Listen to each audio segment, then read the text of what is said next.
Assalamualaikum warahmatullahi wabarakatuh. Hai semuanya, kembali lagi dengan Bu Enda. Sebelum belajar, kita berdoa terlebih dahulu yuk. Bismillahirrahmanirrahim. Berdoa dimulai.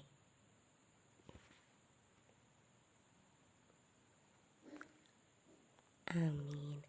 Nah, hari ini kita akan belajar tentang manfaat tumbuhan bagi manusia. Sudah siap belajar semuanya? Lanjut.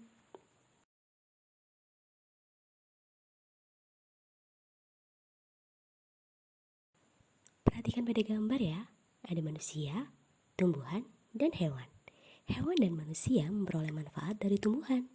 Manfaat tumbuhan bagi manusia antara lain sumber energi, sumber vitamin, sumber oksigen, pengikat air tanah, peneduh, dan memperindah kehidupan di bumi. Manfaat tumbuhan bagi hewan yaitu sebagai sumber energi bagi hewan. Tumbuhan merupakan sumber bagi kehidupan manusia dan hewan. Tumbuhan adalah produsen penghasil cadangan makanan dan sumber oksigen untuk bernafas dan melindungi bumi dari sengatan sinar matahari. Beberapa hal yang akan terjadi jika tidak ada tumbuhan adalah manusia dan hewan tidak akan memiliki sumber makanan dan bumi akan gersang sehingga kehidupan akan berakhir. Wah, kasihan ya.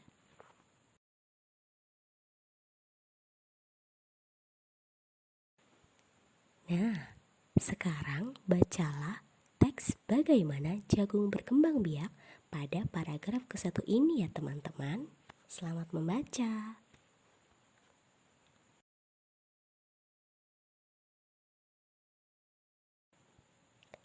Selanjutnya, bacalah teks paragraf kedua di bawah ini.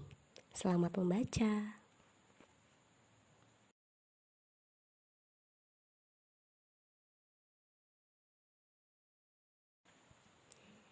Lanjutkan membaca teks paragraf yang ketiga ini ya teman-teman.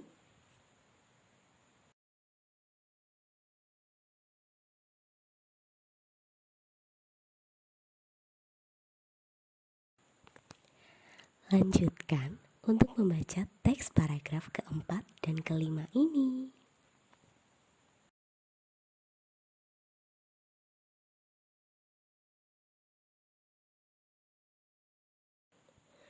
Nah, tentukanlah ide pokok dari masing-masing paragraf yang telah kalian baca dalam paragraf diagram Venn yang kalian buat seperti ini. Hasil jawabannya nanti dikumpulkan di waktu yang ditentukan ya.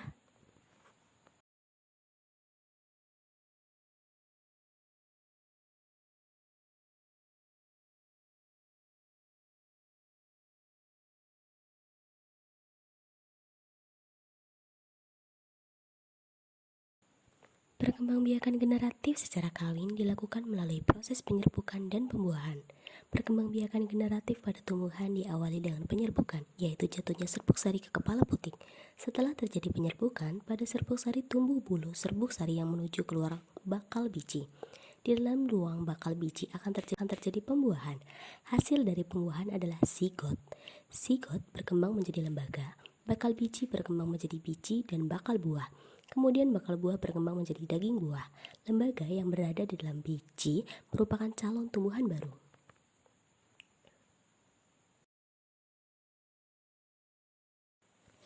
Bunga memiliki arti penting bagi sebuah negara. Bahkan setiap negara memiliki bunga nasionalnya masing-masing. Seperti halnya kita di ASEAN, masing-masing negara di ASEAN memiliki kekhasan bunga tersendiri.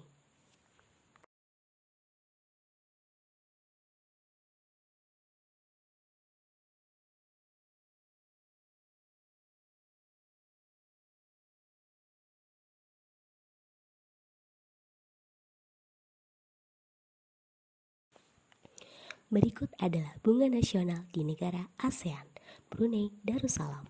Bunga nasional negara ini adalah bunga simpor atau Dillenia subfruticosa. Merupakan pohon besar dengan bunga warna kuning dan berdaun besar. Bila bunga telah mengembang semua, maka terlihat seperti payung. Lambang bunga ini bisa ditemukan di uang senilai $1 Brunei atau di desain kerajinan tradisional khas Brunei. Kamboja, bunga rumbul yang memiliki nama lain Mitrela misni yang berwarna kuning keputihan menyebarkan bau harum bila mulai petang. Pohon rumbul termasuk tanaman besar yang tingginya mencapai 8-12 meter.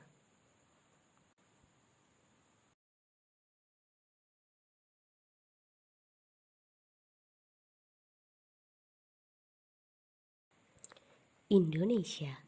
Bunga anggrek bulan atau Phalaenopsis amabilis adalah salah satu bunga nasional Indonesia. Dua lainnya adalah bunga melati sebagai bunga bangsa dan bunga rafflesia sebagai bunga langka. Sedangkan bunga anggrek bulan sebagai bunga pesona biasa berbunga 2-3 kali dalam setahun. Laos, Dor Champa. Begitulah nama bunga Kamboja disebut di Laos. Bunga yang bernama Latin Plumeria adalah bunga nasional yang mana menjadi lambang ketulusan dan kebahagiaan hidup. Biasanya digunakan untuk dekorasi upacara keagamaan dan untuk ucapan selamat datang pada tamu.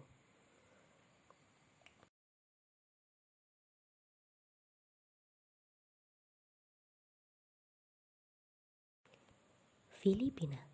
Filipina memilih bunga melati yang biasa disebut Sempequete jasmine atau Arabian jasmine sebagai bunga nasionalnya.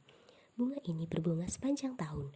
Orang Filipina melambangkan melati sebagai lambang kesucian, kesederhanaan, kemanusiaan, sekaligus kekuasaan. Singapura. Bunga anggrek vanda yang juga dikenal di Indonesia menjadi pilihan Singapura untuk menjadi bunga nasionalnya. Yang dipilih adalah Vanda Miss Joaquim, merupakan anggrek hasil silangan. Keunikan anggrek ini menjadi bagian tak terpisahkan dari Singapura sejak 1981. Vanda Miss Joaquim berkaitan dengan Miss Joaquim melalui sejarahnya.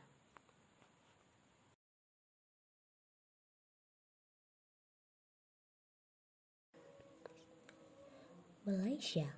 5 helai bunga membentuk bunga raya atau biasa disebut bunga sepatu di Indonesia dengan nama latin Hibiscus rosa sinensis adalah bunga nasional negara Malaysia sejak tahun 1960. 5 helai dari bunga raya ini merepresentasikan 5 prinsip kekuatan nasional. Biasanya digunakan untuk pengobatan tradisional dan kosmetik. Myanmar, yaitu bunga paduak dengan nama latin Pterocarpus indicus. Bunga berwarna kuning emas ini biasanya berkembang pada bulan April bertepatan dengan Myanmar New Year Festival. Masyarakat Myanmar melambangkan paduak sebagai simbol kekuatan dan ketahanan. Di Indonesia, bunga ini dikenal sebagai pohon angsana atau sana Jawa. Thailand memiliki bunga Cassia Fistulina atau Red Choprek. Bunganya kecil-kecil berwarna kuning, disebut juga pohon tengguli jika di Indonesia. Warna kuning dianggap orang Thailand sebagai bagian dari Buddhisme dan merupakan warna kejayaan. Bunga ini berbunga pada bulan Februari hingga Mei dan sebagai simbol harmoni dan kesanaan masyarakat Thailand. Vietnam memiliki bunga nasional lotus atau berbahasa Latin Nymphaea lotus. Dipilih dari 4 bunga dan tanaman yang dianggap sebagai lambang berkah. 3 tanaman yang lain adalah pinus, bambu, dan krisan. Sebagaimana masyarakat timur, lotus yang dikenal sebagai teratai ini melambangkan kesucian, komitmen, dan optimisme masa depan. ASEAN adalah organisasi yang dibentuk dan beranggotakan negara-negara yang berada di kawasan Asia Tenggara. Pertama kali didirikan oleh perwakilan dari 5 negara yaitu Indonesia, Thailand, Malaysia, Singapura, dan Filipina. Dari kelima negara tersebut bertambah lagi menjadi 11 negara yaitu Brunei Darussalam, Vietnam, Laos, Myanmar, Kamboja, dan Timor Leste. Tujuan terbentuknya organisasi ASEAN yaitu 1. Sebagai tempat untuk melakukan kerjasama antar negara Asia Tenggara dalam berbagai hal. 2. Memperkuat kesejahteraan negara-negara di Asia Tenggara. 3. Saling membantu dalam berbagai bidang. 4. Meningkatkan kualitas ilmu, pengetahuan, dan teknologi.